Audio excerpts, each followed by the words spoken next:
Friends, welcome again to topic homeostasis part 2, that is a conformation and regulation. The topic from MSc 2nd semester 3rd Animal Physiology paper 1st. I am Dr. Indira Patil, Associate Professor in Zoology. So the topic is homeostasis, conformation and regulation. There are two basic patterns of physiological variable changes in the external environment. These are the conformation and regulation. The conformation of temperature, regulation of temperature, conformation of osmotic concentration, regulation of osmotic concentration, ionic concentration, and that is conformation and ionoregulation. Thus, there are two basic patterns of physiological variable changes in the external environment. These are the conformation and regulation. When the internal variable is equal to environmental variables called as a conformation. That is when internal variable temperature, osmotic concentration and ionic concentration of internal variable is equal to the environmental variable. Thus, the regulation of these variables, that is internal variables, is different from the external variable and their need of regulation. Thus, the physiological variables, body temperature, are thermoconformation and thermoregulation of body temperature in animal. Thus, these are the two basic patterns of temperature, that is a thermoconformation and thermoregulation. Two basic patterns of the variable osmotic concentrations are the osmoconformation and osmoregulation. The two basic patterns of the variable ionic concentration are ionoconformation and ionoregulation. Thus, the conformation and the regulation. The osmoconforms and ionoconforms. Some animals are osmoconforms and some are the ionoconforms. That's what is meant by the conformations. These are the marine animals that maintain an internal environment which is isotonic to their external environment. Most of the marine animals maintain their internal environment which is isotonic or which is equal to the external environment. For example, osmotic concentration and ionic concentration of internal environment is isotonic to external environment, that is to seawater, and this is generally happen in case of marine animals. That is, marine animals are osmoconforms and ionoconforms. This means that the osmotic pressure of the organism's cell is equal to the osmotic pressure of their surrounding environment. Even though the osmoconforms have an internal environment that is isoosmotic to their external environment. Osmoconforms have the internal environment which is isotonic or which is equal to their external environment. That is, it is called as isoosmotic. The types of ions in the two environments differ greatly in order to allow the critical biological functions to occur. Even though there is an occurrence of ions in variable concentration in internal and external environment, and there is always their balance is maintained to allow the critical biological functions of the body. The three major patterns of osmo and ionoregulation can be distinguished in aquatic animals. The some marine animals, they osmoconforms and ionoconforms. For example, jellyfish, Aurelia, that is jellyfish, biological name is the Aurelia. Vertebrates, in case of vertebrate, the hagfish, that is a common example is the myxine. Here, Three major patterns of osmo and ionoregulations are found in aquatic animal, and for example, one is the some marine animal, they are osmoconforms and ionoconform. This is the one pattern. Example is these animals are osmoconforms as well as ionoconforms are jellyfish and milching in case of vertebrate animals. The many animals, they are osmoconforms. This is the second pattern. They are osmoconform, but they are ionoregulates. Okay. The balance of their body fluid osmotic concentration is made up by organic molecule, either compatible solute such as amino acid. This balance of their body fluid osmotic concentration, it is maintained in some animals by organic molecules, and thus they are compatible. These organic molecules are compatible to their body, and for example, such as the amino acid. In case of crab carcinus, there is maintenance of amino acid within the body and maintain the osmotic concentration of body fluid or hemolymph of this animal. The some counteracting solutes such as the urea, betaine, TMAO, these are used, for example, in dogfish scalus. Here, this type of substances are also maintained, that is urea, betaine, TMAO, mainly in dogfish is the example, that is scalus, species of the scalus. Then osmoconforms and osmoregulation is the third pattern. There are a couple of examples of osmoconforms that are craniates such as hagfish, skates and sharks. Their body fluid is isoosmotic with the seawater. These are there are some examples are commonly used, that is hagfish is the one and another is the shark, and they are osmoconforms but they are osmoregulator. They are osmoregulates, that is it shows the osmoregulation. Okay, and their body fluid is isoosmotic with seawater, equal to seawater, but their high osmolarity is maintained by making the concentration of organic solutes in body unnaturally high. This is maintained by making the concentration of organic solutes. For that, these animals maintain the organic substances, that is solutes, for example amino acids, maintain in their body in high concentration. Okay. In case of shark, the concentrated urea in their bodies, and since urea denatures proteins at high concentrations, they also accumulate trimethylamine oxide, that is a TMAO, trimethylamine oxide, TMAO, to counter the effect. That is, in addition to urea, there is also TMAO is also used in case of shark to maintain the concentration of these substances. That is, they are osmoconforms. They are osmoconforms to external environment, and they also accumulate these substances. The shark adjusts their internal osmolarity according to the osmolarity of the seawater surrounding them. Okay, rather than ingesting seawater, that is shark not ingest the seawater. There are some animals, for example the salmon, ingest the seawater when it found in live in seawater. That is it is a migratory fish. But in this way, this shark not drink the seawater. Okay, because it is continuously live in seawater, and thus it maintain by maintaining these substances within the body, it not drink the seawater.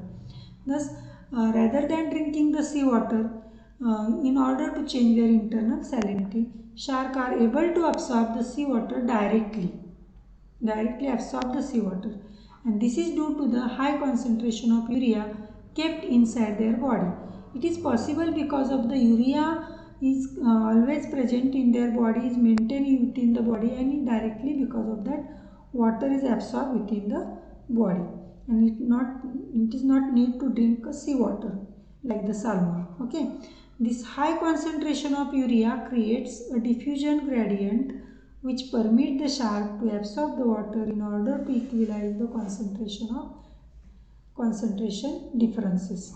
Thus here within the shark body, these are osmotic concentration, ionic concentration, this it is osmoconform, remain osmoconforms with the external environment, but it is osmoconforms, but for that it has a mechanism of osmoregulation in their body, thus maintain these substances by osmoregulation, that is by maintaining the urea, maintaining the TMAO, and finally water always continuously enter inside the diffuse inside the body and maintain the osmotic concentration, thus solve the problem of water retention in the body.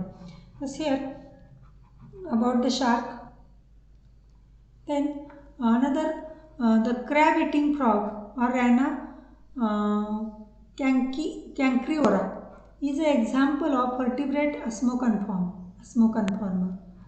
Okay, is an example of osmoconformer, that is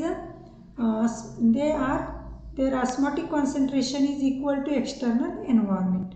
The crab eating frog also regulates its rates of urea retention and excretion, because it maintains their urea within the body as well as according to the need excrete the urea from the body, which allows them to survive and maintain their status as osmoconformants.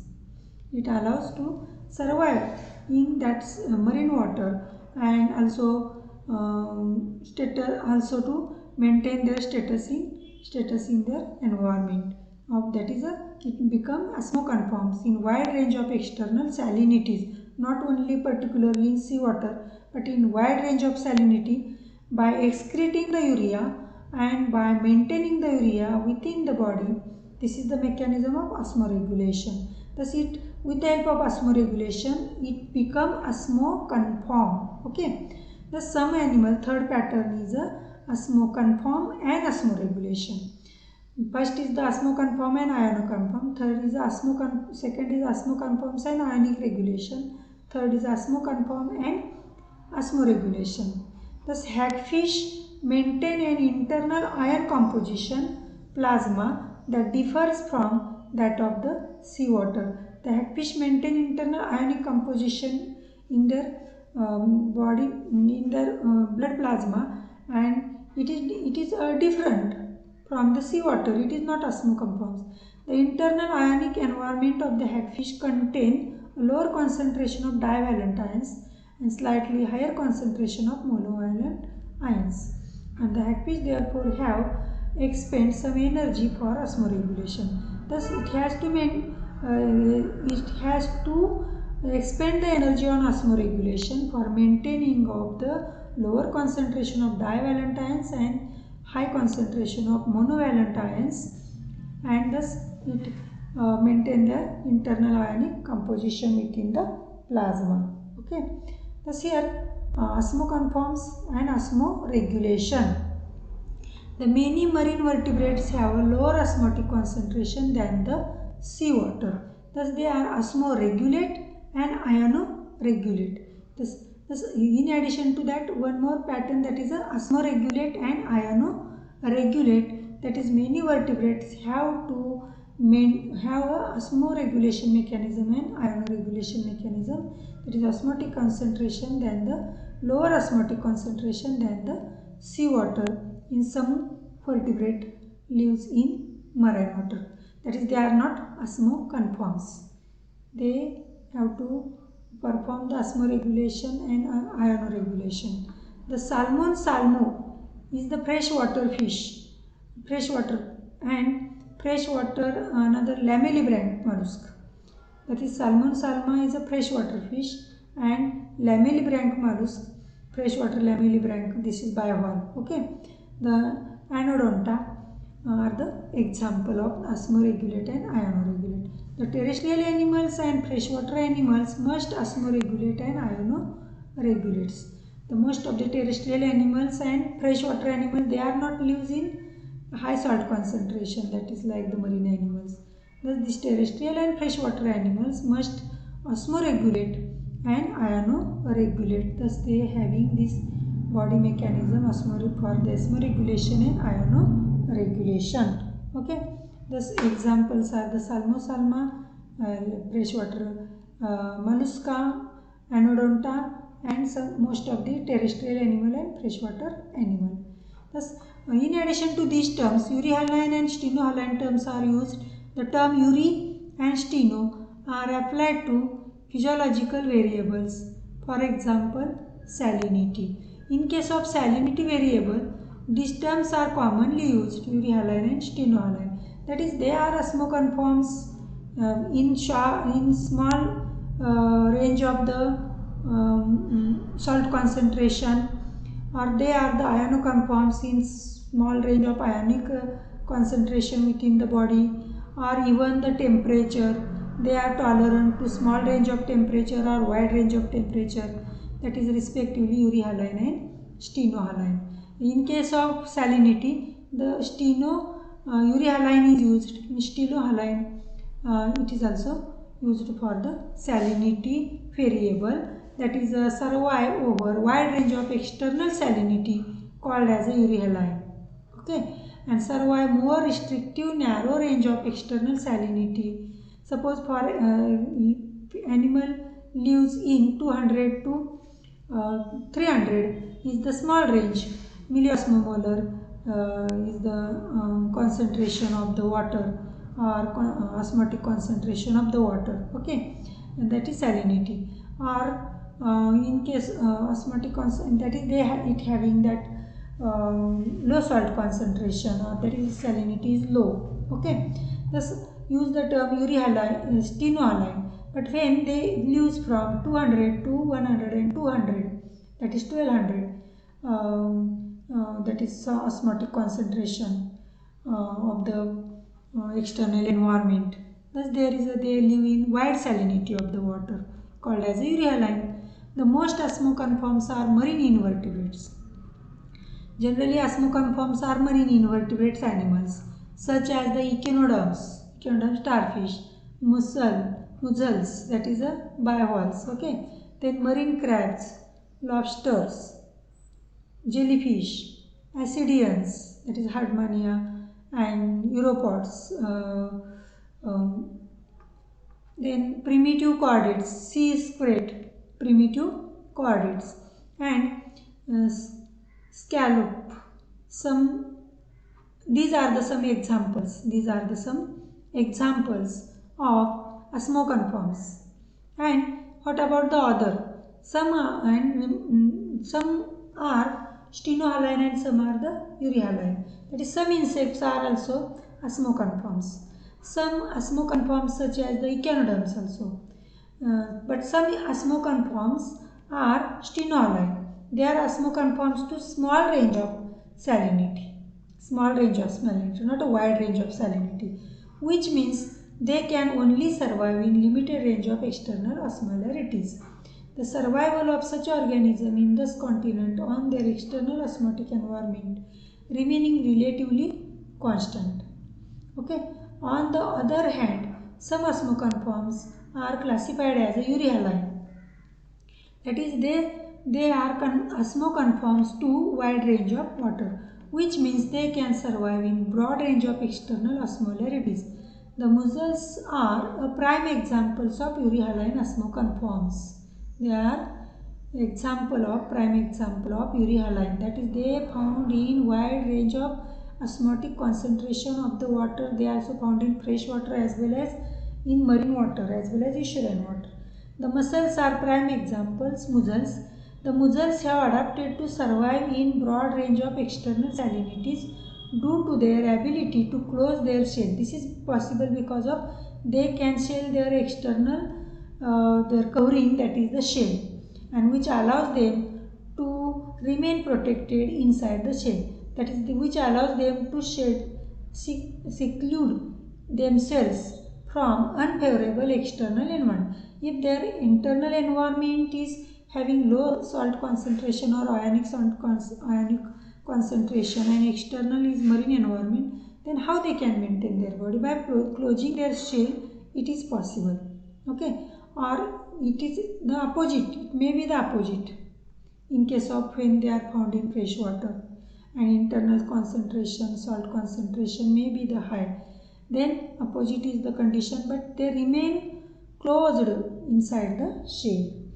Then other terms are also used, that is eurythermal and stenothermal, that is the term Uri and steno are applied to the physiological variable temperature, osmotic concentration and ionic concentration.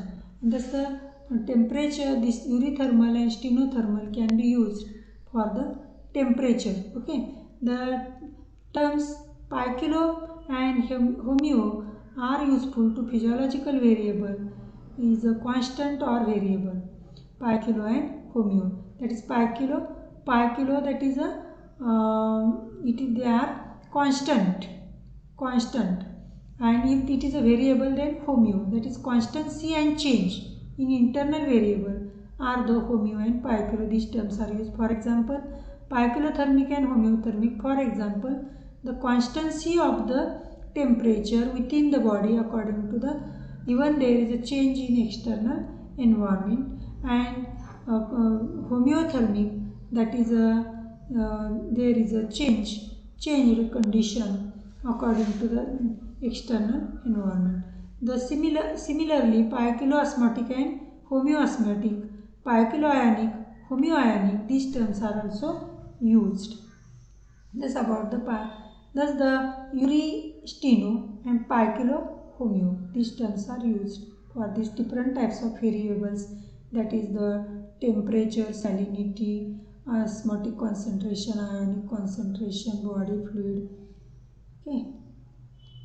Then another term is also used, that is the enantiostasis, a situation in which normal functioning is maintained in absence of homeostasis. Thus, enantiostasis is helpful in absence of homeostasis to maintain the normal body functions. Okay. Thus, thank you very much. The video is for educational purpose only, no copyright infringement. This copy belongs to rightful owner. Okay, thank you.